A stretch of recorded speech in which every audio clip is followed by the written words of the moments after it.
Yes, madam. আমি খুশি যে পুলিশ কোনো অ্যাকশন যারা আন্দোলন করেছে তাদের বিরুদ্ধে নেয়নি। এটা একমাত্র বাংলাই পারে, কারণ বাংলা মানুষকে গণতান্ত্রিক অধিকার দিয়েছে। এটা ইউপিতে হয় না, এটা বিহারে হয় না, এটা রাজস্থানে হয় না, এটা দিল্লিতে হয় না। তাদের মুখ বন্ধ করে দেওয়া হয়। আর তা সত্ত্বেও যারা কুৎসা করে বেড়াচ্ছেন, আই এম সরি, তারা কি চায়? বিচার চায় না বিচারের নামে কেসটাকে ঝুলিয়ে দিতে চায়? কি চায়? আমাদের পুলিশ তো 1 বছরের মধ্যে মাটিগাড়ায় একটা কেসে ক্যাপিটাল পানিশমেন্ট করেছে। আমরা কামদুনিটাও ক্যাপিটাল পানিশমেন্ট করেছিলাম, কিন্তু এখানে কোর্ট বড় ব্যাপার পালন করেন। হাইকোর্ট কিন্তু তাদের দুজনকে বাদ দিয়ে লাইফ সেন্টেন্স করে দিয়েছিল। এখন আবার লাইফ সেন্টেন্স হলে আবার কোর্ট থেকেই রেকমেন্ডেশন আসে তাদের ছেড়ে দেওয়ার জন্য। আজকে আমার কাছে একটি কেস এসেছিল, আমি বলছি এখন আমি করতে পারবো না। তার কারণ হচ্ছে আমরা অলরেডি পাস করেছি যে এই ধরনের কেস আমি করতে পারবো না।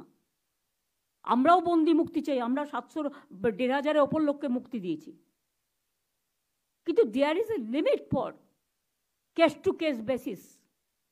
কখনো আপনি বলবেন করা যাবে না, কখনো বলবেন করা যাবে, কোনটা মানব? আজকে পুলিশের পারমিশন নেওয়া হচ্ছে না, দুর্ভাগ্যবশত কেউ কেউ ওপরতলা থেকে পারমিশন করে দিচ্ছে। বিচারের বাণী নীরবে নিভৃতে কাঁদছে। কেন? পুলিশ দেখবে না ল অ্যান্ড অর্ডার প্রবলেম হতে পারে? ভাগ্যিস কদিন পুলিশ সামলেছে, শান্তিপূর্ণ, মার খেয়েছে, নিজেদের রক্ত দিয়েছে, কিন্তু তবুও কারো রক্ত নেয়নি। আমি এটা ওদের অ্যাপ্রিসিয়েট করি।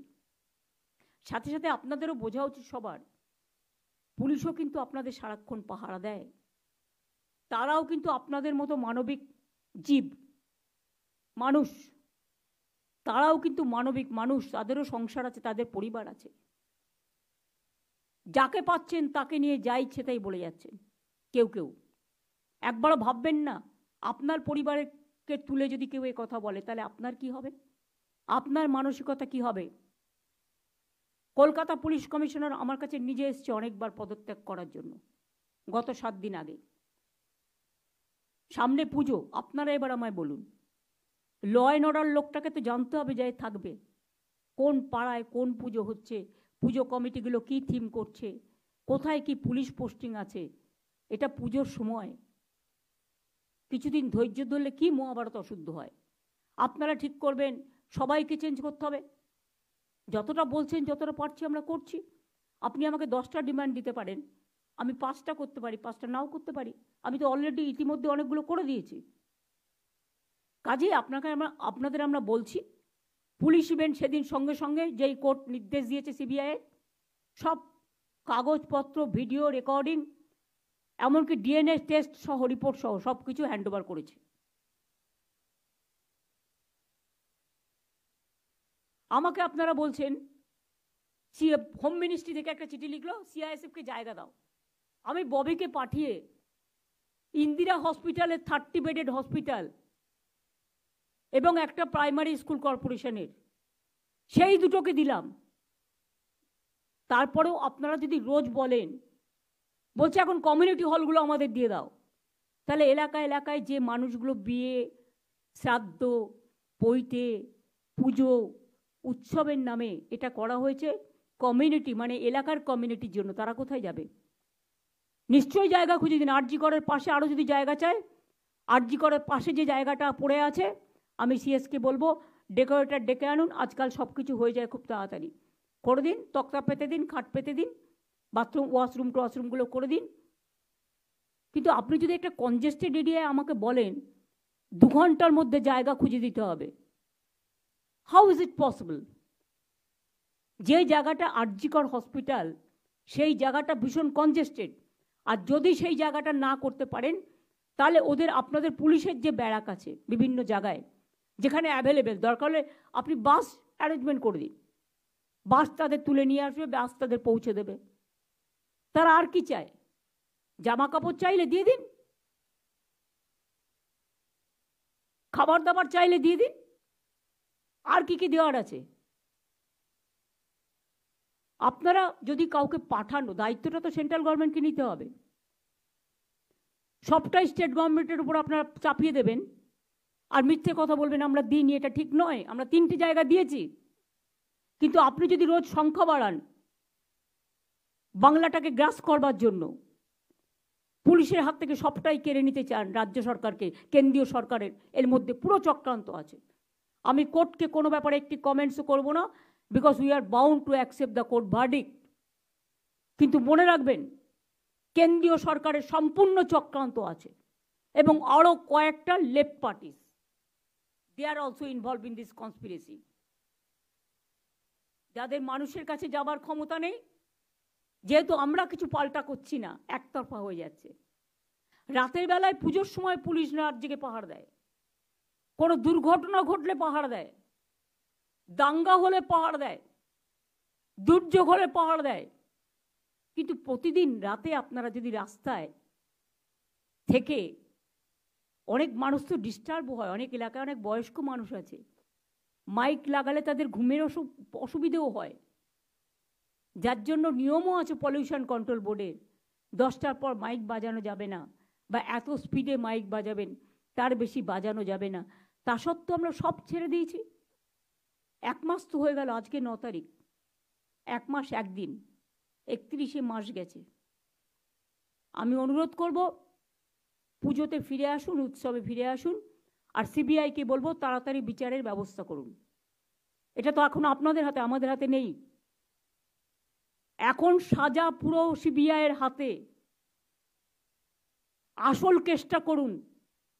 আসল কেসটা হচ্ছে যে ভিকটিমস তার পরিবারকে বিচার দিন, যে নির্যাতিতা তার পরিবারকে বিচার দিন, এবং এই বিচার তো সিবিআই কোর্টে হবে, আমাদের কোর্টে তো নয়।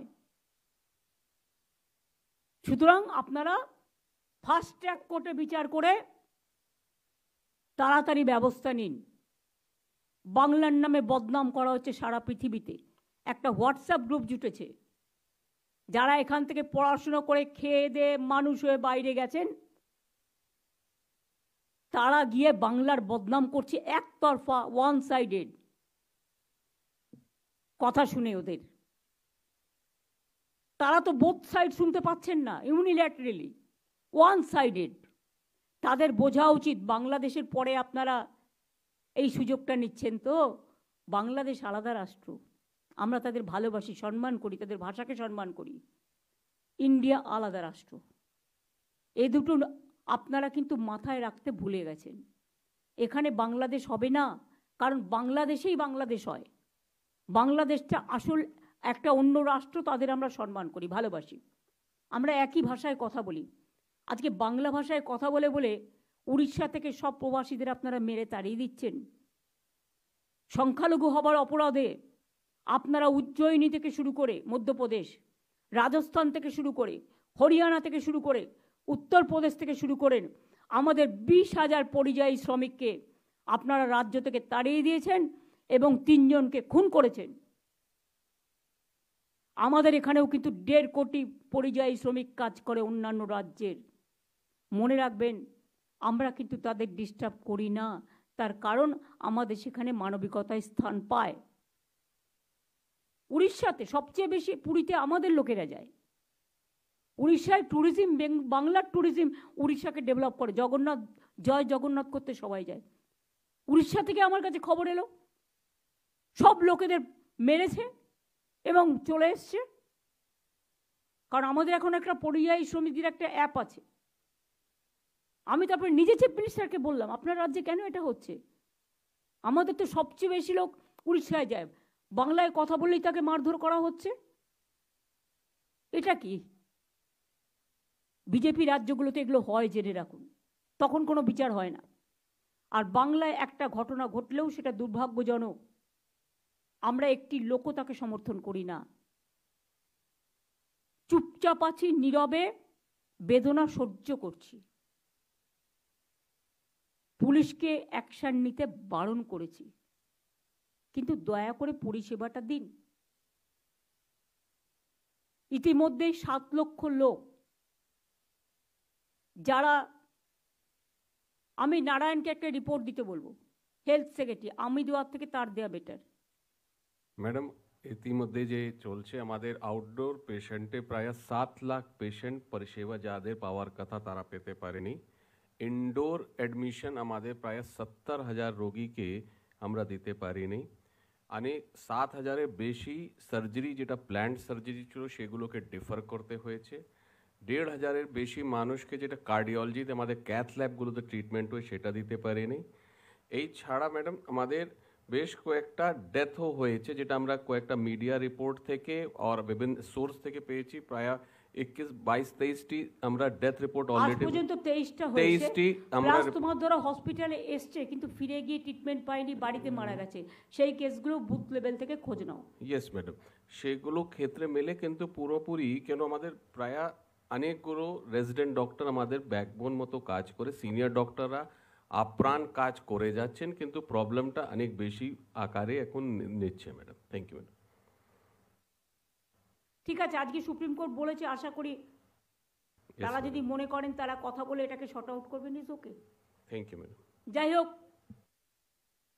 দিদি অর্ডার হয়েছে। সিএমওএইচ আমি জানি, সিএমওএইচ বিএমওএইচ যারা আছেন ইয়েস ম্যাডাম। তাদের সকলকে বলো অ্যাক্টিভেট করতে হসপিটালগুলো ভালো করে, ইয়েস ম্যাডাম। যাতে কোনো মানুষ পরিষেবা না পেয়ে মারা যায়, এটা লক্ষ্য রাখতে হবে। Yes madam. ইভেন কয়েকটা প্রাইভেট হসপিটাল, আমি শুধু অর্ডার সিটি দেখলাম সেদিনকে, 4টে নাম আমার কাছে আছে। পুলিশের একজন ওসি, সে তো তোমার কাছে পেশেন্ট হিসেবে গেছে, তুমি তাকে ভর্তি নাওনি। এই হাসপাতালগুলোর কথা আমাদের মনে রাখতে হবে। নারায়ণ, তোমাকে যে আমি বলেছিলাম তাদের ডেকে মিটিং করতে, তুমি করেছিলে? ইয়েস ম্যাডাম, মিটিং হয়েছে, ওরা পুরো আমাদেরকে অ্যাসিওরেন্স দিয়েছে। আর পুলিশ কিন্তু যারা করেছিল, রিফিউজ করেছিল, তাদের বিরুদ্ধে কি অ্যাকশন হয়েছে? তারা তো টাকা নিয়ে করছে। আজকে তুমি যে আমাকে রিপোর্ট দিয়েছো, তার থেকে আমি জানতে পারছি অনেকে এখানে কাজ করছে না, কিন্তু প্রাইভেট হসপিটালে গিয়ে কাজ করছে। Is it not a fact? Yes madam, এটা ফ্যাক্ট আছে। আমরা ব্যবস্থাগুলো নিচ্ছি ম্যাডাম, আমরা অলরেডি নামগুলো আইডেন্টিফাই করেছি। এবং এতে কর্পোরেট বিজনেস বেড়েছে। কিন্তু ভাগ্যিস আমাদের স্বাস্থ্যসাথী কার্ডটা ছিল বলে কিছুটা পাবলিক ট্রিটমেন্ট পেয়েছে। বিকজ প্রাইভেট হসপিটালে দুটো চোখ কাটার অপারেশন করতে গেলে 2 লাখ টাকা নিয়ে নিচ্ছে। যে 5 লাখ টাকাটা তার পরিবারকে সে দিতে পারত সারা বছরে, সেই টাকাটা একটা জায়গায় চলে যাচ্ছে। এগুলো তো মানবিক সমস্যা। সব রাজনৈতিক দলকে বুঝতে হবে, মানুষ কিন্তু রাজনীতির ঊর্ধ্বে। রোগের কিন্তু কোনো বিচার হয় না।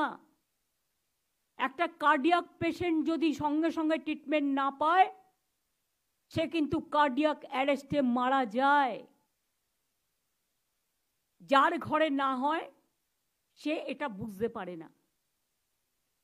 ক্যাথল্যাব ছিল না বলে একজন মা তার ছেলেকে কিডনি দিয়েছে, কিন্তু বাঁচাতে পারল না, কারণ ক্যাথল্যাবটা চেঞ্জ করা হয়নি।